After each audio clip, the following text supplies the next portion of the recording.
Fala aí, galera, ligado na leitura de jogo, começando mais um boletim semanal para vocês com muitas informações. Eu tenho aqui os meus companheiros de sempre, Bruno Camargo. Fala aí, meus companheiros, e fala aí, galera que está assistindo. Vamos para mais uma. Guilherme Barcelos. E aí, pessoal, firme sempre mais um. Caio Torres. Salve, salve, galera ligada no leitura de jogo. Seguimos para mais uma. E Vitor Recla. Fala, galera, vamos embora. É isso aí, a gente começa então, como sempre, também com as informações de Bruno Camargo. Fala aí, Bruno. É isso aí, Greg. Hoje vou começar aqui falando de um jogo que é muito esperado, tá? Para mim, o jogo mais esperado do ano, né?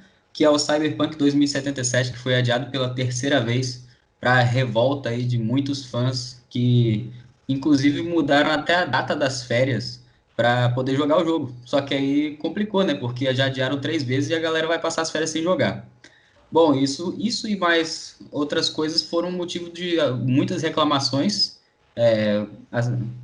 pela empresa Project Red, que segue no desenvolvimento do jogo, e eles estão testando coisas novas, né? E tem 9 versões diferentes do jogo para testar. Então, realmente, exige uma demora muito grande. Eles têm um perfeccionismo assim, acima do normal.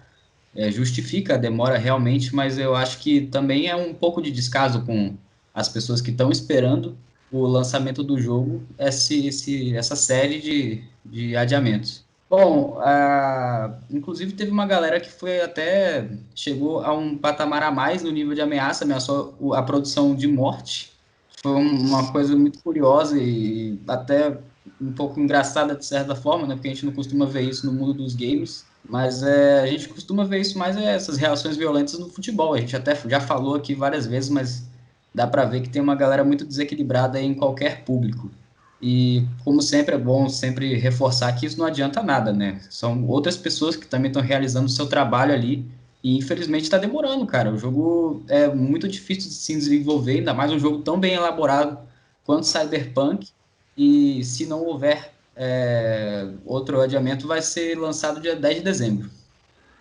Bruno, é um jogo que tem gráficos exuberantes. A gente já viu vários trailers aí que eles divulgaram, né, do jogo.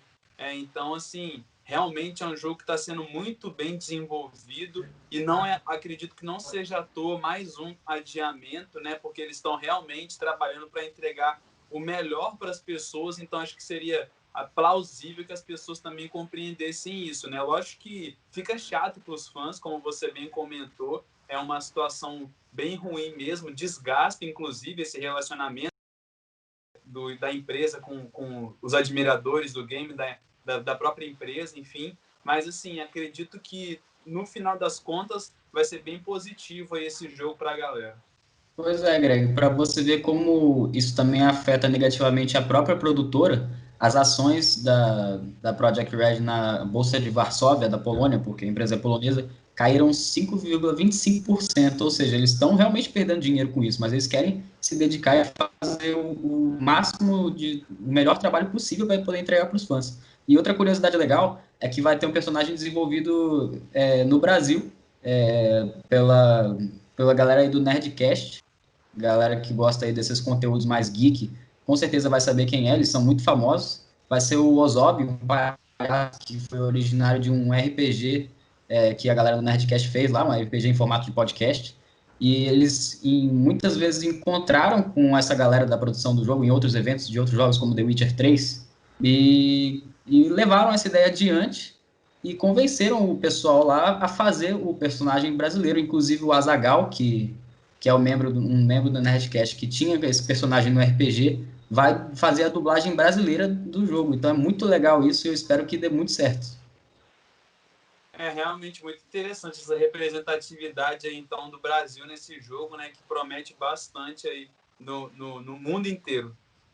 Então, beleza, seguimos aí para a Fórmula 1. E hoje não tivemos aquele pódio rotineiro, né, que a gente costuma ver, que é Hamilton, Bottas e Verstappen.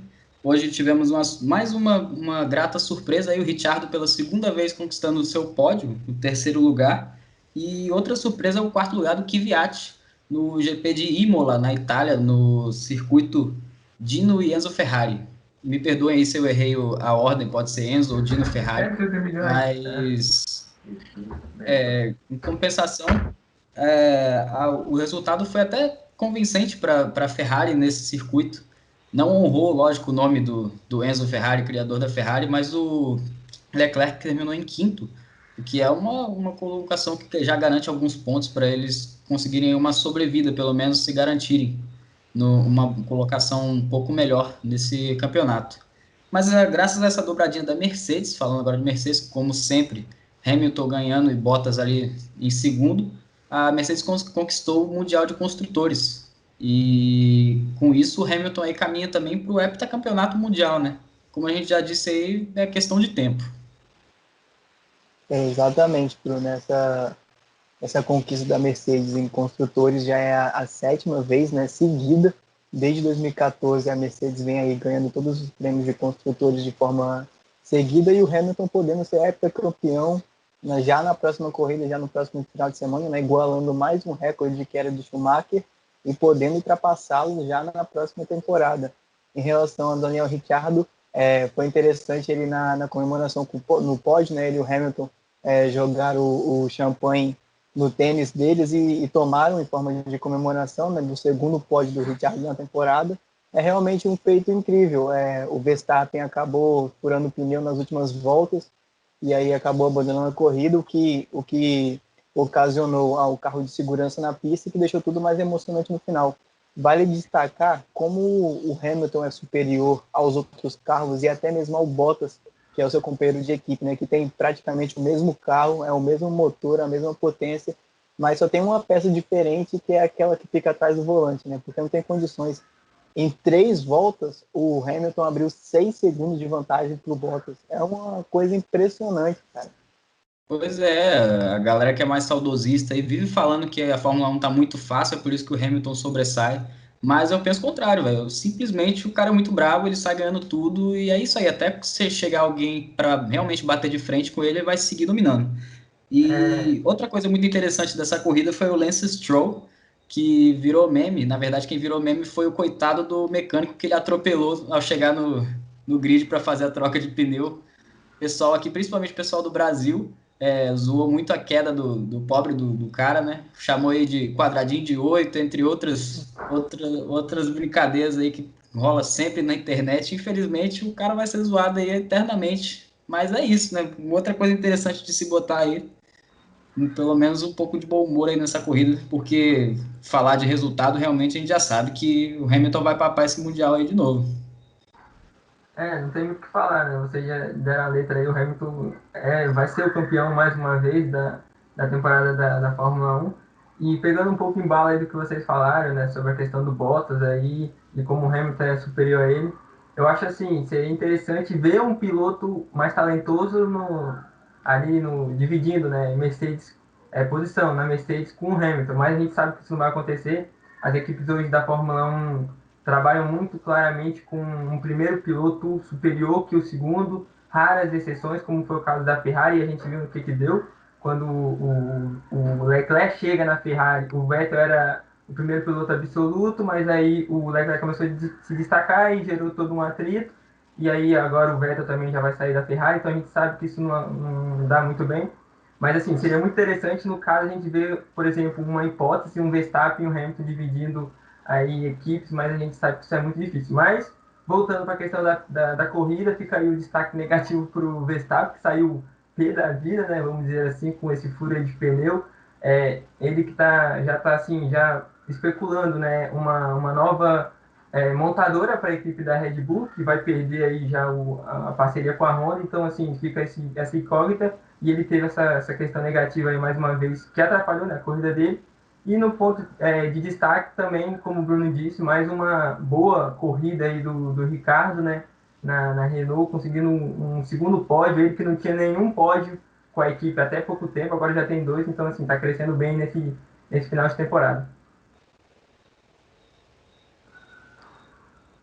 Então é isso aí, pessoal, as informações da Fórmula 1 que o Bruno trouxe para a gente e também do game Cyberpunk. A gente fica ligado, né, para mais informações, caso venha acréscimos aí, né, do game também, que o Bruno vai com certeza trazer para a gente, seja através do boletim ou mesmo lá no nosso Instagram.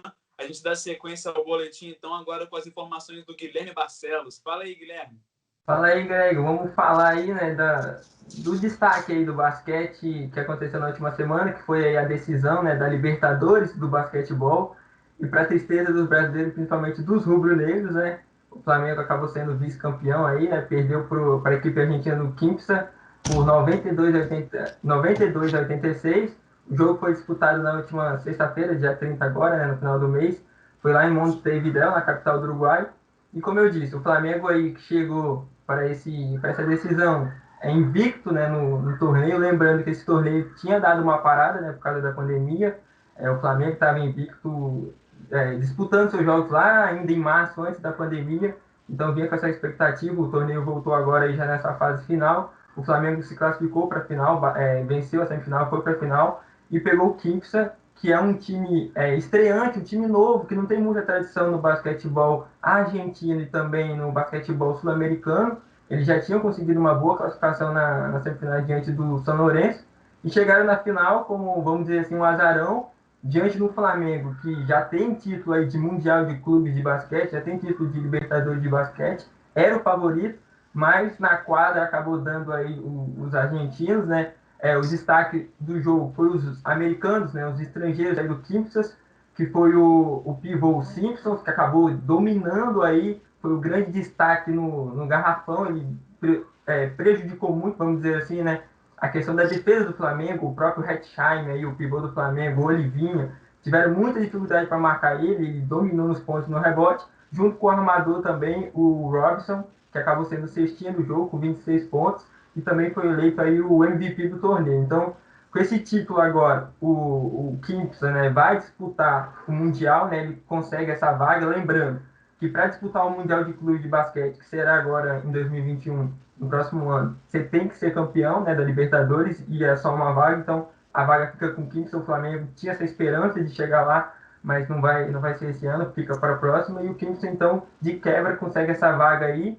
Lembrando, o Kimpsa não tinha nenhum título de expressão em sua história, nem campeonato argentino, nem nada. Inclusive, eles tiveram a campanha do campeonato argentino aí em destaque, mas agora eles nunca tiveram nenhuma representatividade no basquete. Então fica aí o destaque para essa equipe jovem, né, mas com já jogadores rodados. Esses jogadores jogaram em NBA, em Liga de Desenvolvimento dos Estados Unidos, então já é um time interessante. E o Flamengo aí fica o ponto negativo, né, pela derrota do título, mas lembrando, o Flamengo segue sendo aí uma das principais equipes do basquetebol brasileiro, entra com tudo aí no NBB, que vai se iniciar agora também no final do ano. Então, assim, fica o ponto de destaque negativo pela derrota, mas tem muito chão ainda. O Flamengo, aí, como eu disse, tem tudo para fazer um grande ano no basquetebol brasileiro.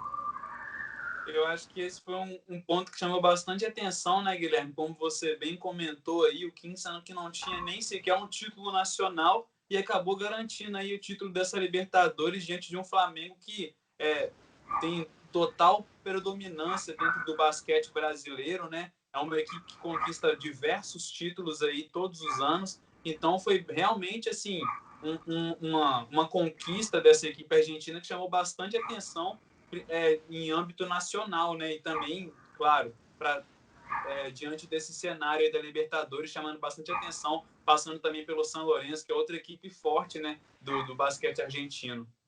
Sim, como você disse, o Flamengo aí, ele chegou como favorito.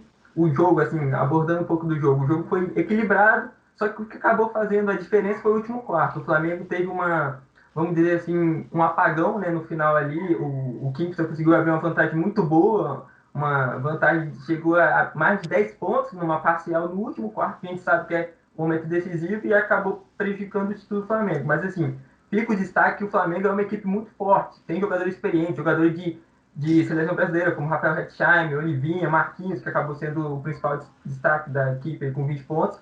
Mas no basquete, o último quarto acaba sendo fundamental e o Flamengo não foi muito bem, né? Mas como eu disse, fica aí a expectativa por uma boa temporada do Flamengo. Lembrando, o NBB vai se iniciar e tem aí grandes equipes, o Franca, o próprio Bauru também, que está vindo muito bem lá no Campeonato Paulista. Então, assim, o Flamengo ainda tem muito a acrescentar nesse ano. É isso aí, então, a informação que o Guilherme trouxe para a gente sobre essa conquista do Quinça e também as informações sobre o Flamengo. Aí a gente fica também de olho na NBB, né, no Novo Basquete Brasil. E agora a gente segue com as informações do Caio Torres. O que você traz para a gente hoje, Caio? O debate de hoje? Então, Greg, o debate de hoje vamos falar sobre a Libertadores, né? Mais precisamente sobre as oitavas de finais e falar sobre os clubes brasileiros e qual é a chance deles de passar para a próxima fase, né? Então, dando início, temos Guarani do Paraguai e Grêmio. O Guarani que ficou em segundo lugar no grupo, né, com apenas uma derrota, que foi para o Palmeiras, né, que no confronto geral assim, de tudo acabou sendo o líder. Chegou a marcar 13 gols na competição, um dos melhores ataques. E do outro lado temos o Grêmio, né? 3 vezes seguidas chegando à semifinal da Libertadores. Sabemos que é um time copeiro. O Renato Gaúcho gosta de jogar a Copa mais do que gosta de jogar o Brasileirão, e o Grêmio é sempre favorito. Então, ao meu ver, é um duelo bem equilibrado. Assim, o Grêmio ainda decide em casa, mas a gente sabe que não tem esse fator torcida que pode dar aquele empurrão nessas fases finais, e eu queria saber o palpite de vocês, se dá para travar algum classificado nesse jogo ou se está bem equilibrado mesmo. Então, Guilherme, o Grêmio, como a gente já sabe, né, também tem bastante tradição nessa Libertadores. O Guarani, que apesar do Campeonato Paraguaio ter tido apenas 3 partidas, está em 11º, está na zona lá de rebaixamento do Campeonato Paraguaio. São apenas 12 equipes que compõem ali a competição paraguaia. Então, assim, eu acredito que o Grêmio é o franco favorito desse confronto e também um detalhe que o Grêmio decide em casa, né? Então é outro fator aí que ajuda a equipe do Renato Gaúcho para garantir essa classificação nessas oitavas de Libertadores. Bom, como você disse, Caio, o Grêmio é um time bem copeiro e gosta de jogar essas competições. E a gente sabe da capacidade do Grêmio, do elenco que tem, e que o Renato Gaúcho, além de, claro, como a gente já comentou anteriormente, estar precisando de bons resultados, também é um técnico muito bem qualificado. A gente sabe da qualidade dele e da qualidade do elenco que ele montou. E dada também a fase do campeonato do Guarani no campeonato, também pode ser uma vantagem para o Grêmio de estar numa fase um pouco melhor que a equipe paraguaia nesse sentido.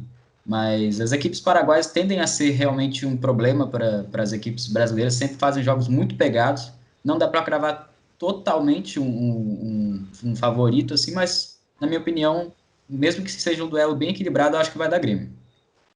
Só destacar aqui também, rapidamente, que o Guarani, né, veio da pré-Libertadores, inclusive eliminando o Corinthians aí. O Guarani tem sempre esse retrospecto favorável, né, assim, aos brasileiros, né? Segunda vez que elimina o Corinthians, né, se não me engano, em 2016 ou 2017, eliminou a equipe paulista também. É um jogo difícil para o Grêmio, a gente viu pouca coisa deles no grupo do Palmeiras, mas falando de jogo mata-mata é sempre complicado essa questão para os brasileiros, mas o que favorece assim, o Grêmio, apesar de ter um time melhor, mas é jogar fora de casa tem um poder torcida. A gente sabe que os sul-americanos têm esse peso, que é jogar em casa diante da sua torcida, e que nessa Libertadores não tem esse problema, né? Vai ser um confronto interessante. A gente estava conversando em off que seria até, vamos colocar assim, uma palavra, vamos pensar numa palavra que não seja vergonhoso, mas que seria um tanto vexatório, né, para o Grêmio não passar para as quartas de finais.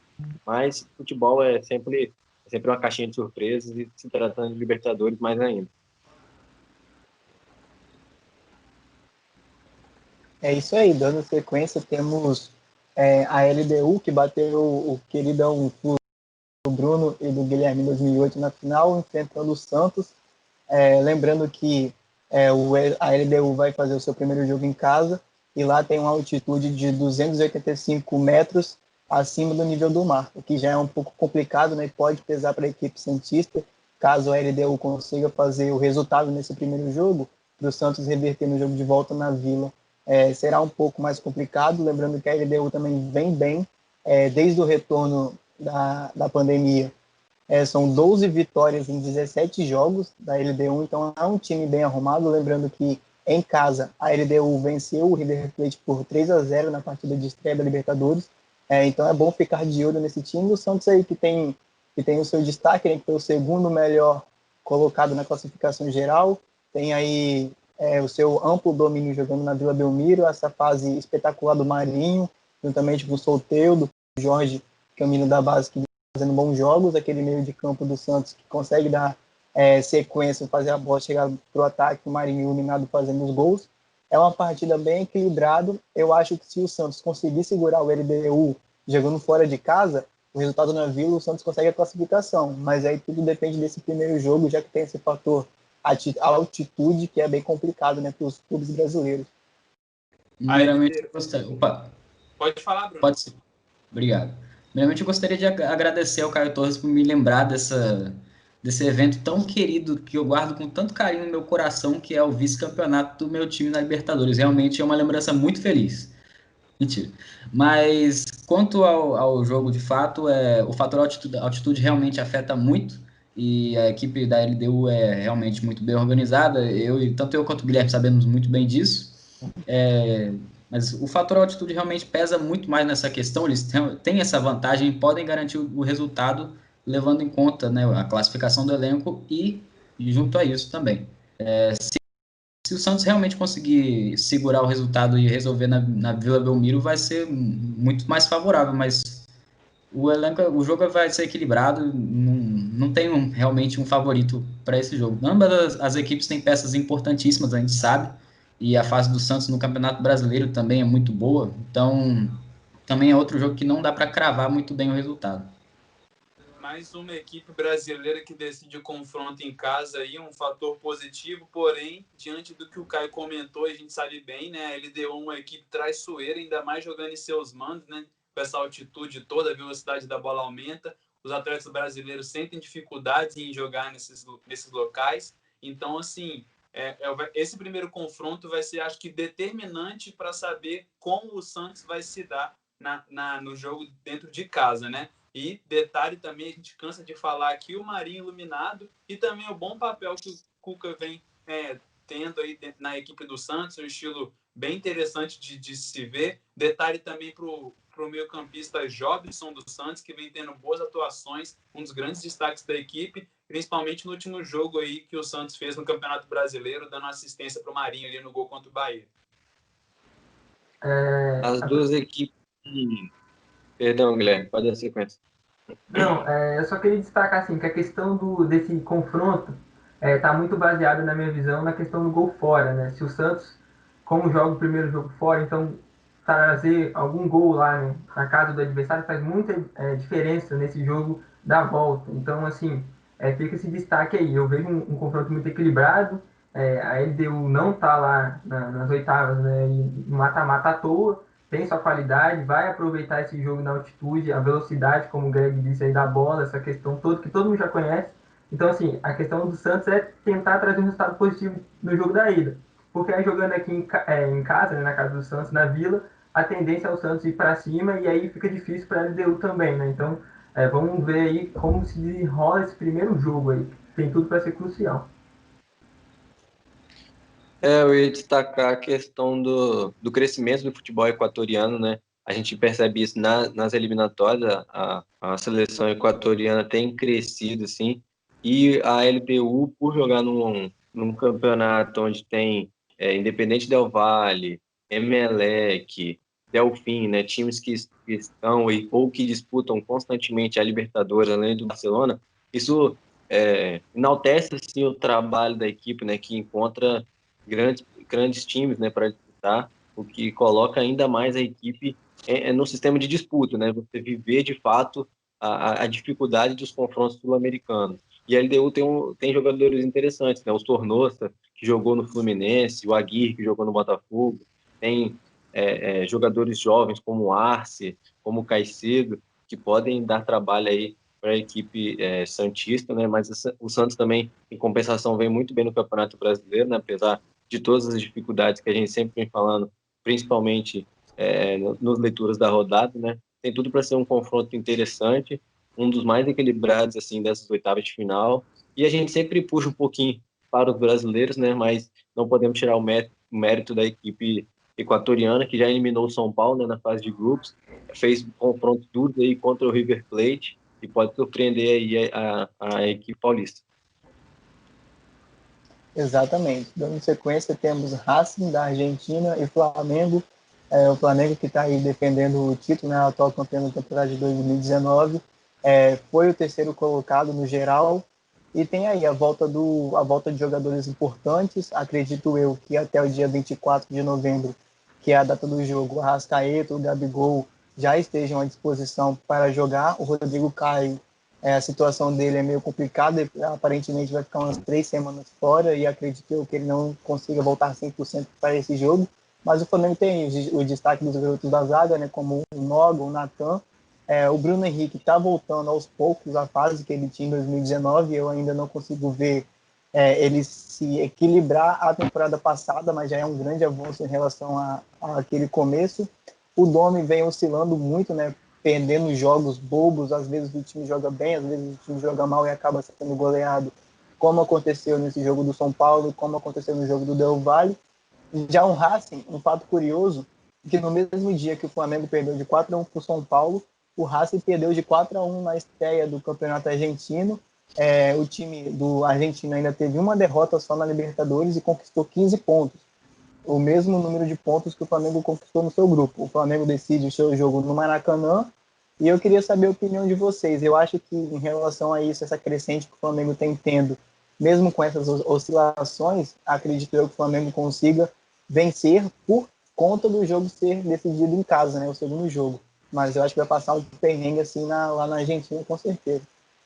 Eu acredito que o Flamengo seja o favorito desse confronto também, Caio. Até porque o Racing já não é o mesmo que a gente já viu quando tinha Lautaro Martinez, um dos principais centroavantes aí, jogando muita bola na Internacional.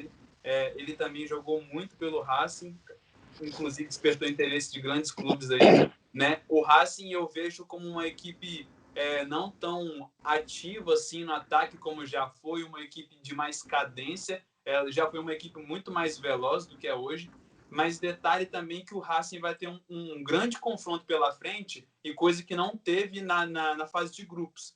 A equipe que bateu de frente ali com ele foi o Nacional do Uruguai, que inclusive ele acabou perdendo um desses jogos para o Nacional. Então agora eu acho que o Racing vai ter assim um confronto para poder provar o que pode nessa Libertadores. Acredito que a única coisa assim que pesa pro Racing é a camisa e a tradição na Libertadores, né? Fora isso, faz condições de avançar, muito porque o Greg bem disse, o Racing não é aquele que nós vimos em 2018, né? Quando o Vasco e o próprio Cruzeiro estiveram juntos aí no grupo da equipe argentina, e ter também a torcida, não contar com a torcida em Alvejaneda é complicado assim para a equipe argentina. Vindo de tantos desfalques com um time tão limitado, fica difícil assim pegar um Flamengo tão embalado que a gente sabe da qualidade técnica e tática da equipe do Domenech, né? Então fica complicado para o time argentino. Mas tem toda a questão da questão da catimba, né? Os jogadores argentinos saberem jogar a Libertadores, que pode pesar um pouco assim no confronto, mas sem tirar aí todo o favoritismo e expectativa que a gente tem pelo que a gente vê o Flamengo apresentar em campo. Então tem tudo para o Flamengo passar as quartas de final.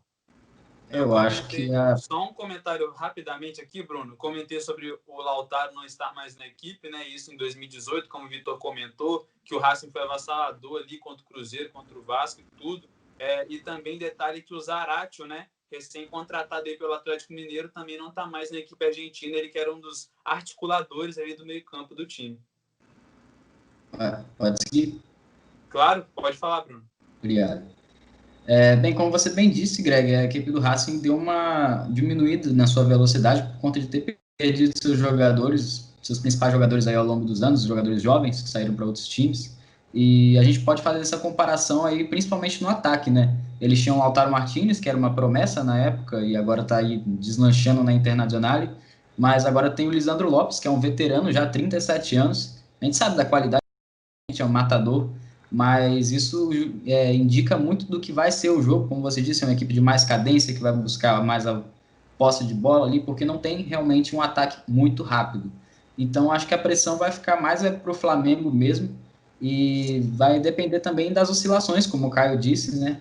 A gente já tinha comentado, inclusive, com ele nos boletins da rodada, que o Flamengo já estava conseguindo se adaptar ao Domenech e conseguindo bons resultados, mas recentemente, como ele bem disse, tomou uma goleada do São Paulo, então fica um pouco ali uma dúvida, né? Como é que vai ser essa atuação, se eles vão com tudo, vão conseguir se encaixar direitinho ou vão oscilar realmente, mas como vocês já disseram, a equipe do Flamengo é melhor, na minha opinião também, então acho que realmente ele é o favorito. Só resta saber se a atuação vai ser condizente com a qualidade do elenco. Sim, eu também assim, concordo com o Bruno, né? O Flamengo é favorito, tem um melhor elenco, visto aí que o Racing, como vocês já bem disseram, né? Está no processo de reestruturação.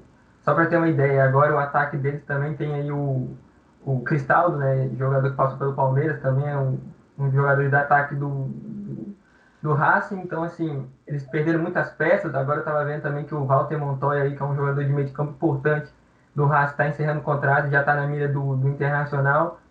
Apesar disso tudo, o Racing ainda tem um treinador que eu acho interessante, né, que é o BK7, um eterno discípulo, gosta do jogo ofensivo, mas as peças do Racing deixam a desejar, e como o Vitor, o Heckler disse também, né, a questão da torcida. A gente sabe que o jogo lá em Avejaneda, lá no El Cilindro, é um jogo sempre complicado, a torcida é muito fanática, e isso vai fazer a diferença. E o Flamengo, que tem um elenco melhor, tem tudo aí para passar, mas assim, como o Vitor também disse, é um jogo catimbado, porque a gente sabe que o argentino nunca desiste. Então, tem promessa de ser dois grandes jogos, mas com o Flamengo sendo o favorito. Exatamente. Tudo depende de quem o Flamengo vai escalar na zaga. Se for Léo Pereira e Gustavo Henrique, a vitória do Racing está garantida. Mas, dando sequência aqui, temos um grande jogo entre Internacional e Boca Juniors. Esse confronto entre brasileiros e argentinos tem tudo para pegar fogo, para ser um dos melhores jogos dessa oitava de final.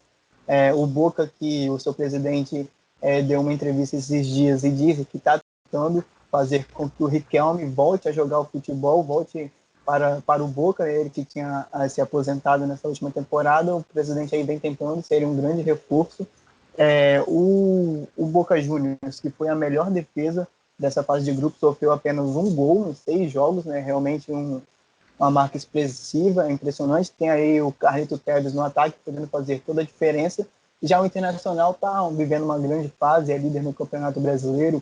O Thiago Galhardo vem marcando gols em todos os jogos. O técnico Rudê chegou no Inter e já deu a sua cara ao time. O Inter veio fazendo grandes jogos. Mesmo que vem oscilando assim no Campeonato Brasileiro em alguns jogos que ele poderia disparar na liderança, mas isso remete também à carga de jogos que os clubes brasileiros vêm tendo, né? Já que o Inter joga Libertadores, final de semana joga o Brasileiro, aí tem Copa do Brasil, e depois Brasileiro, depois Libertadores. Essa é uma sequência que vai complicando qualquer time. A gente já viu isso acontecer com o Flamengo, agora está acontecendo com o Inter, mas faz parte. Ainda tem longos dias até o dia desse jogo, que será dia 20. O Inter pode poupar alguns jogadores, como já vimos que é o estilo do Rodê, poupar em algum jogo menos importante, quando a próxima data é um jogo decisivo. E aí tem tudo para ser um dos melhores jogos, o Boca que decide em casa. Sabemos que La Bombonera é um monumento do futebol, né? Um dos melhores estádios sul-americanos, mas tem um fator torcida. Eu acho que dá para equilibrar muito esse jogo e eu não consigo cravar um que se classifique para essas quartas de finais. Ao meu ver, o principal confronto dessas oitavas aí vai ser um grande jogo, um jogo perto, 50-50, ao meu ver. Também não coloco alguém como favorito nesse confronto. O Boca, que tem aí um dos artilheiros da competição, Salve, o meio-campista, que tem 5 gols, ele também é um grande destaque, né, desse elenco do Boca aí. Tem muita velocidade, muito ímpeto ali no ataque. Destacar também o Antiope Ávila aí, né, camisa 9 do Boca.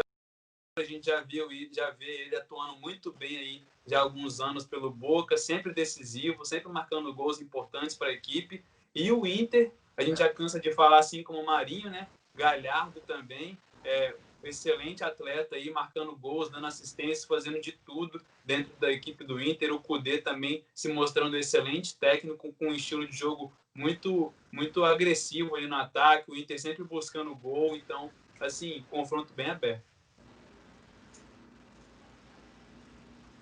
Sem dúvidas, é o principal confronto dessas oitavas de final, muito pelo que é o Boca Juniors na competição e pelo Inter que nós estamos vendo no Campeonato Brasileiro. Vocês bem disseram, o trabalho do Kudê é excepcional, tirar ali um bom futebol do time internacional, que, ao meu ver, tem certas limitações, principalmente quanto ao banco de reservas. Demonstrou isso muito claro contra Corinthians e Flamengo, né, que o Kudê mexeu, e no final de tudo, no final das contas, acabou não mexendo, porque as alterações não fizeram tanta diferença.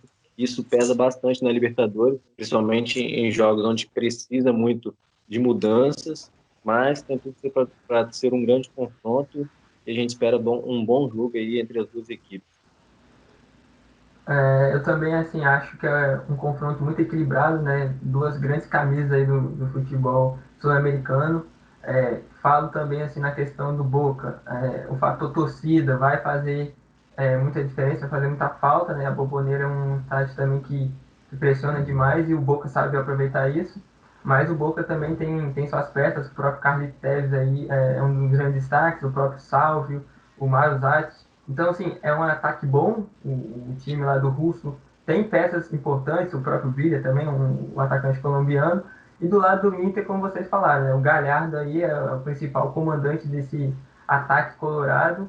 E também um ponto a observar é a questão de como o Kudê vai administrar isso, né? Essa questão de conciliar brasileiro com Libertadores. A gente sabe que o Inter tem, vamos dizer assim, um fanatismo por conquistar o brasileiro devido ao jejum. Então, tem que saber administrar muito bem isso, porque é um confronto importante diante de um time muito bom, que é o Boca Juniors. Então, assim, promete também ser um grande confronto aí. A Bombonera a gente sabe que, como o Caio disse, é um templo do futebol, né?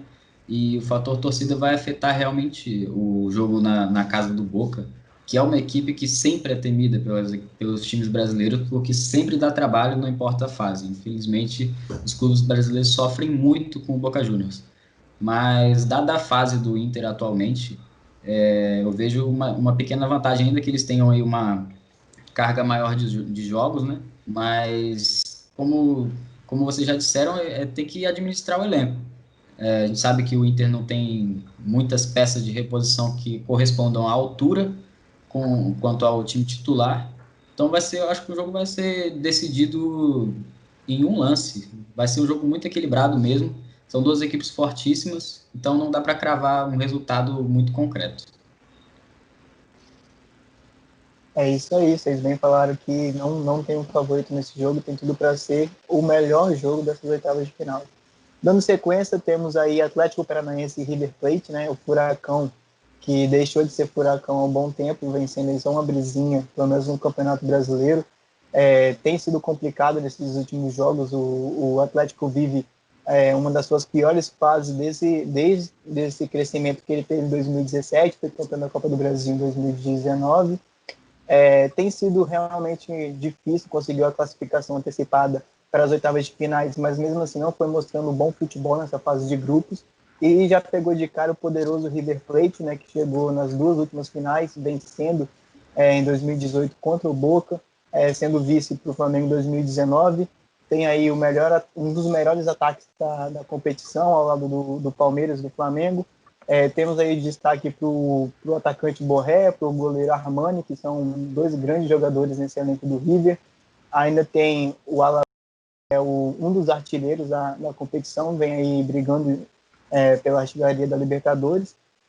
Eu consigo cravar facilmente o River como favorito nesse jogo. Se o Atlético conseguir arrumar alguma coisa para dificultar a vida do River, vai ser jogando em casa, né, no seu gramado artificial, que alguns clubes penam nesse tipo de campo, mas o River decidindo em casa, decidindo na Argentina, eu acho que pode reverter uma certa vantagem que o Atlético possivelmente possa abrir dentro do seu mano. Bom, pode falar seguir. Beleza. Bom, se antes a gente deu uma puxadinha para o lado dos brasileiros, a gente dessa vez tem que aceitar, admitir a soberania do River Plate, né?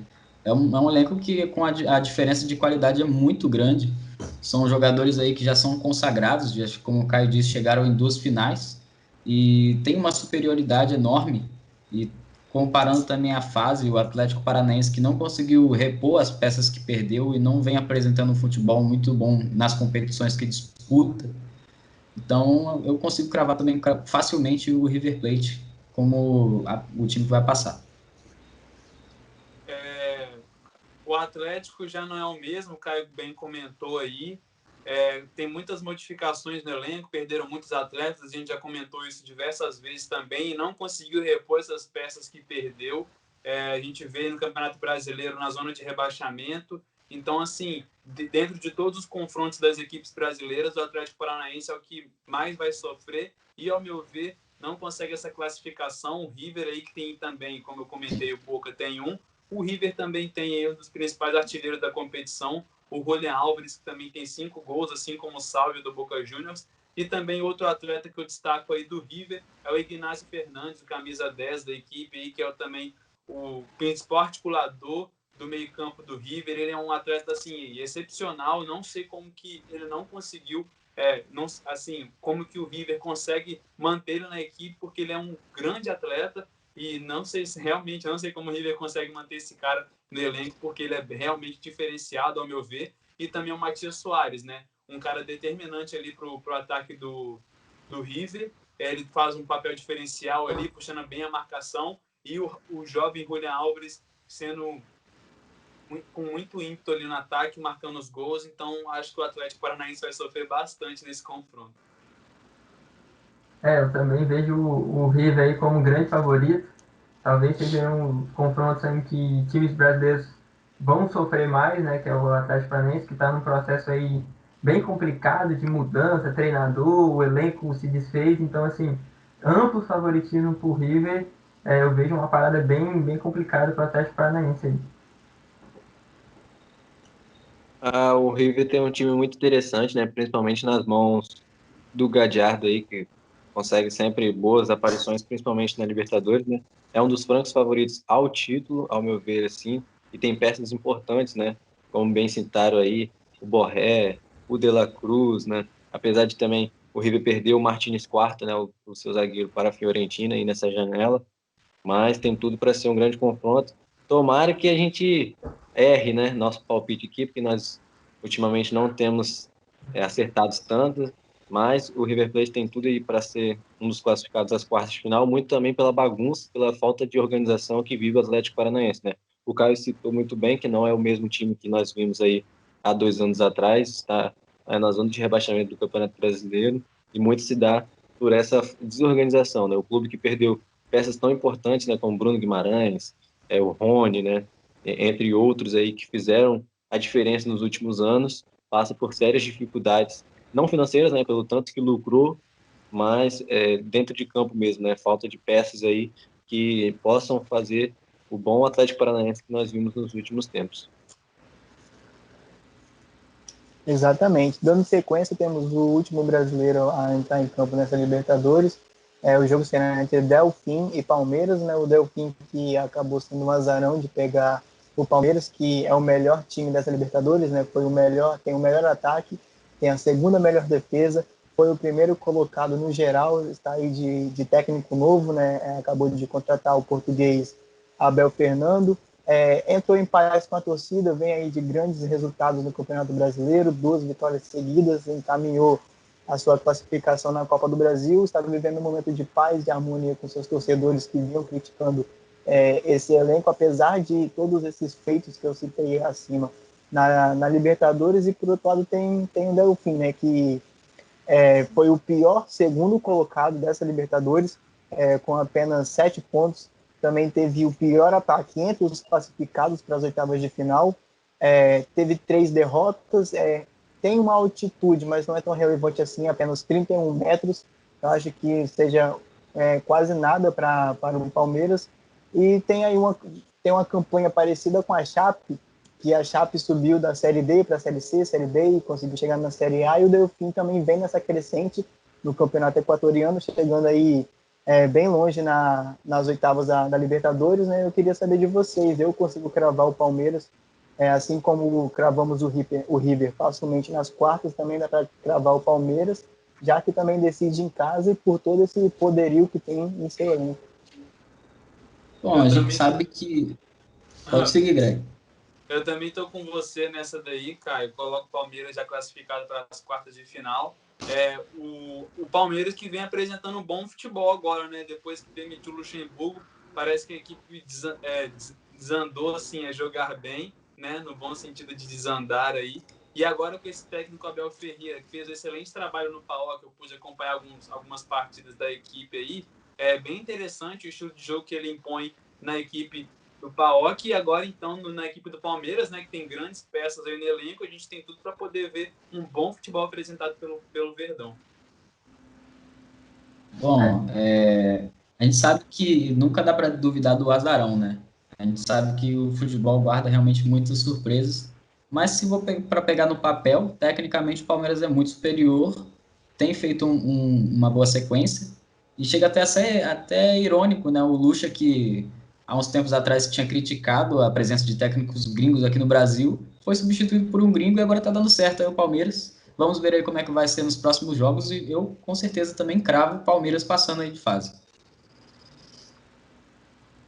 Enfim, uma organização nesse Palmeiras aí tão bagunçado nos últimos anos. É incrível como um time cheio de peças, cheio de grandes nomes do nosso futebol, passa por tantas dificuldades, né, no quesito organizacional. Isso reflete muito dentro de campo, né? A gente vê aí quantos treinadores já passaram pelo Palmeiras e não conseguiram fazer aquele time jogar. E isso precisou de um técnico interino, não tirando os méritos, né, do treinador, mas sem a total capacidade, vamos colocar assim, de comandar uma equipe principal. É a primeira vez que ele assume de vez assim uma equipe e consegue fazer o Palmeiras jogar, coisa que os treinadores aí cascudos do nosso futebol não conseguiram. É interessante o lado do Palmeiras aí para chegar à final, é um dos favoritos assim pelo caminho, né, teoricamente fácil, mas na prática, né, a gente sabe que é totalmente diferente. E o Palmeiras com essa chegada do Abel aí, um treinador que desconhecido por muitos, né, mas que a imprensa portuguesa elogia, né, responsável aí por eliminar o Jorge Jesus na Liga dos Campeões, né, comandava o PAOK, e tem tudo para fazer um bom trabalho no Verdão. Não tem muito o que dizer, vocês já disseram bem aí, só acrescento que o Palmeiras é de fato o grande favorito pelo elenco, pelo investimento, então tem tudo aí para o Palmeiras passar de fase. É isso então, pessoal. Fizemos um apanhado geral, fizemos umas análises aí sobre as equipes brasileiras nessa Libertadores. A gente torce sempre pelo resultado positivo dos brasileiros. A gente vai estar sempre acompanhando aqui e trazendo os resultados para vocês. Agora a gente segue o nosso boletim com as informações do Vitor Recla. Não é isso, Vitor? É isso, Greg. A gente fala aí de futebol capixaba, né? Na última quinta-feira, na sede da CBF, foram definidos os confrontos da Copa do Brasil Sub-17, que nós, capixabas, temos o Porto Vitória, né, a equipe da capital, como representante aí capixaba, e eles vão enfrentar o Fluminense, né, o Fluminense que, a princípio, o jogo será no Rio de Janeiro, né, ainda sem local e horário definido, mas a data está prevista para o dia 25 de novembro, né? Os jogos dessa primeira fase são disputados em jogos únicos, né? Então, quem avançar aí enfrenta o vencedor do confronto entre Confiança do Sergipe e Galvez do Acre, né?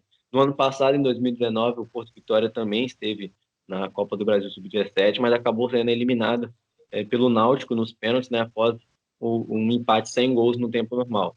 Vai enfrentar um Fluminense que é muito forte, vem muito forte, principalmente nesse ano de 2020, a garotada 2003 aí do Flusão vem dando um show aí na base, é líder do seu grupo do Campeonato Carioca e também líder do Campeonato Brasileiro, né, no grupo B, venceu hoje o Santos por 3-1, avançou às quartas de final, então tem tudo aí para enfrentar uma grande equipe, e pelo lado do Fluminense eu destaco o Kaique e o João Neto, né, dois destaques aí, duas joias, crias de Xerém, né, para a torcida ficar de olho, quem sabe aí no próximo ano, ou nesse ano ainda, não aparece entre os profissionais, visto que o Fluminense tem dado muita oportunidade para as equipes, né? Mas falando aí do nosso alvo principal, que é o Porto Vitória, né?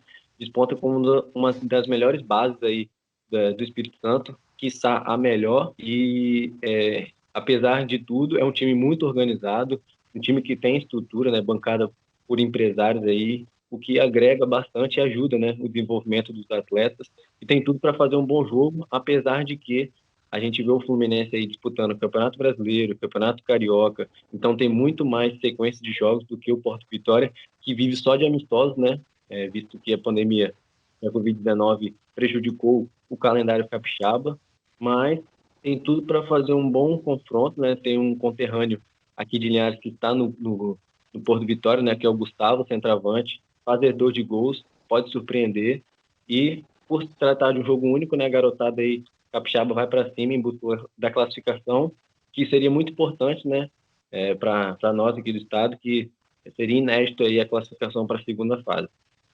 Aí eu queria saber de vocês, a expectativa de vocês mesmo em relação ao Porto Vitória, tendo em vista aí esse confronto muito interessante com uma forte equipe que é o Fluminense. O Fluminense, a gente já sabe, né, Vitor, e companheiros aí, que tem uma base excepcional, sempre revelando grandes atletas aí, e isso começa desde cedo, né, do sub-20 em diante. A gente sabe disso, sub-17 também tem grandes atletas, o Vitor destacou aí 2 nomes da equipe do Fluminense. Porto Vitória, que assim, vai ter um confronto bem duro pela frente, né, principalmente pela regularidade de jogos que o Fluminense tem, como o Vitor falou, que é um fator muito importante para isso, né? Já estão acostumados com concentração de grandes jogos, então isso é muito importante, mas eu acho que a gente torce para o sucesso aí da equipe do Porto Vitória, né, que é pentacampeão do Campeonato Capixaba Sub-17, então acumula títulos dentro do nosso estado, e a gente torce para que possa aí, né, conseguir bons caminhos, né, em âmbito nacional. Então a gente torce para que essa equipe do Porto Vitória possa ter sucesso, e principalmente por se tratar de um jogo só, né? Então, quem sabe a gente não pode ter uma surpresa positiva aí aqui para uma equipe do Estado do Espírito Santo. Bom, como o Greg bem citou aí, a molecada das Laranjeiras é muito forte, a base realmente do Fluminense é impressionante, gera sempre boas peças aí para vários times, mas eu fico até um pouco dividido, né, porque vai jogar o time que eu torço contra o time do estado, então fica essa questão aí, eu acho que quem for passar realmente eu vou ficar bem feliz. E como você disse, Greg, pode ser que ocorra uma surpresa e o Porto Vitória consiga passar. É uma equipe que é qualificada, já é várias vezes campeã do estadual, mas tem uma pedreira pela frente. O Fluminense, como vou repetir de novo, tem uma base muito forte realmente. Então resta saber como é que vai ser o jogo em campo, porque e a gente fica na torcida, né? É isso aí, então. A gente, claro, na vibe positiva aí para o Porto Vitória. Que detalhe, é uma vitrine, né? Esse confronto é uma grande vitrine para os atletas do Porto, para quem sabe conseguirem ter um grande destaque nesse confronto, quem sabe conseguirem a vitória, ter ali um olheiro de ouro, que a gente sabe que isso rola bastante, principalmente nesses jogos de categoria de base. Então a gente sempre torce para o sucesso das equipes capixabas. Agora a gente segue. Greg, Opa, só uma. pode falar. Você citou bem da vitrine, e é muito interessante mesmo que o Porto Vitória revela muitos jogadores, né? O Natan mesmo, zagueiro que hoje atua no Flamengo, é cria do Porto Vitória, né? Jogou pelo clube aí, no Sub-16, Sub-17, e hoje também o clube revelou o Diogo, né? Que está no Atlético Mineiro, ainda assinou recentemente o seu primeiro contrato profissional com a equipe mineira, e tem tudo aí para ser mesmo a vitrine. Se na pior das hipóteses, a equipe não se classificar, né, para a segunda fase, quem sabe aí revelar mais um atleta aí para que possa despontar no cenário nacional. Exatamente, a gente torce também para isso. A gente vai seguindo nosso boletim, então, finalizando como sempre com o voleibol. Eu trago 2 informações de títulos para vocês.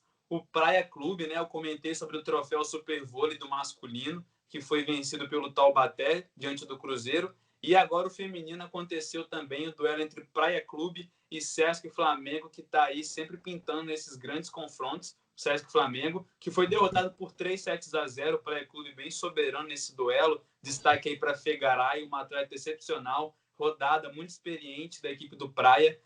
A equipe do Paulo Coco, que é o treinador do Praia, passou pelo Osasco, passou pelo Curitiba Vôlei e na final enfrentou o Flamengo, então vencendo por 3-0. Como eu comentei, esse troféu Super Vôlei, ele é para poder suprir, né, a não realização dos playoffs da Superliga 19 e 20. Então foi realizado aí e o Praia Clube, equipe mineira, conquistou o troféu. E o outro título que eu trago para vocês é sobre o troféu vencido pelo Taubaté, mais um, diante do Sada Cruzeiro aí, conquistaram a Supercopa masculina. Esse confronto que reúne o campeão da Superliga, que foi o Taubaté, e o campeão da Copa Brasil, que foi o Sada Cruzeiro. Foi uma partida bastante disputada, decidida no tie-break ali, e o Taubaté venceu por 3-2 a equipe de Marcelo Mendes. E detalhe, pessoal, que teve um fator muito interessante nesse confronto, né? Saiu no Diário Oficial um decreto liberando a presença de 30% do público. Porém, a CBV achou melhor permitir somente 10% para maior segurança. Então, ainda assim, os atletas do Taubaté puderam comemorar esse título aí com sua torcida, mesmo que de forma reduzida, né? Bom, começar, Greg, na minha opinião, eu acho que a resposta seria não haver torcida, realmente, que o certo seria não haver torcida ainda, mas já que existe a possibilidade de haver 10% da torcida, bom para quem pôde acompanhar, presenciar a conquista do clube, e que realmente não ocorra nada de errado, né, tanto com a torcida quanto aos jogadores. E eu tenho uma pergunta também para você e aos demais companheiros aí sobre o Flamengo, que perdeu o confronto, né?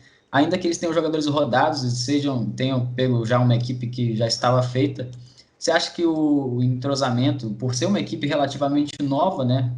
Querendo ou não, montou uma equipe nova. Você acha que o entrosamento afetou esse resultado? Então, Bruno, por se tratar de uma equipe que está em processo de construção e com um grande treinador, que é o Bernardinho, pode ser que esse processo seja um pouco mais rápido, por se tratar de um treinador consagrado aí, né, no voleibol brasileiro e mundial. Acredito que possa, sim, ter um grande sucesso daqui a alguns anos. Nesse instante, ainda não. Então, acho que não dá para crucificar, né, a equipe do Sesc Flamengo, apesar de ter feito bons jogos, né, principalmente numa final aí, ter chegado a essa final, inclusive. Então, um grande feito para essa equipe do Sesc Flamengo. Falando um pouco do jogo assim, o Greg destacou bem a Figaray, que foi eleita a melhor jogadora dessa final, e as duas equipes que voltam a se enfrentar na sexta-feira, né, vão disputar aí a Supercopa de vôlei, né? O Flamengo venceu a Copa Brasil e o Praia Clube é o atual campeão da Superliga aí. Mais um confronto interessante, né, antes do início da Superliga. Duas equipes que prometem muito. O Flamengo, por ser o novo investidor aí da parada no ramo de voleibol, e o Praia Clube por sua, vamos colocar assim, hegemonia, né, que está criando no voleibol feminino. Então, muito interessante mesmo ver essas duas equipes brilhando no voleibol, perdão, né, e dando aí possibilidades, né, para novas jogadoras, né, quem sabe aí nas Olimpíadas de Tóquio, a gente sempre realça essa importância, porque mesmo cada atleta dessa aí é fazer uma boa Superliga e quem sabe chamar a atenção do Zé Roberto, né, e alcançar uma vaga aí nas Olimpíadas. Exatamente, e o Bruno perguntou sobre o Sesc Flamengo. Eu estou recordando aqui agora também que o Sesc Flamengo chegou nessa final eliminando o Minas, que também é uma grande equipe do voleibol feminino aí, né? Briga bastante com o Praia Clube ali no primeiro degrau do vôlei feminino. Então, assim, um grande feito também dessa equipe do Bernardinho. E como o Vitor bem disse, fechando então a participação aqui do voleibol, o Praia Clube que enfrenta o Sesc Flamengo, mais um confronto aí, válido pela Supercopa, essa feminina, vai acontecer na sexta-feira, dia 6, às 9h30 da noite. Esse confronto vai ser no Mato Grosso, no ginásio Guanandizão, assim como foi a disputa do masculino também. Então tá aí o Sesc Flamengo, mais uma final. É isso aí, galera. Essas foram as informações do voleibol para vocês. Vai ficando por aqui mais um boletim. Agradeço a todos os meus companheiros que estão sempre aqui comigo. Bruno Camargo. É isso aí, galera. Muito obrigado, meus companheiros. E quem está assistindo, não deixe de acompanhar mais um boletim e as outras atrações do Leitura de Jogo. Guilherme Barcelos. Obrigado, Greg. Obrigado, pessoal. E até a próxima. Caio Torres. Eu que agradeço e fique ligado em todas as nossas programações, seja no Instagram, no YouTube ou no Spotify. Valeu, galera. E Vitor Recla. É sempre um prazer estar aqui com vocês. Mais um boletim para a ponta e até a próxima. É isso aí, pessoal. Valeu. Tchau.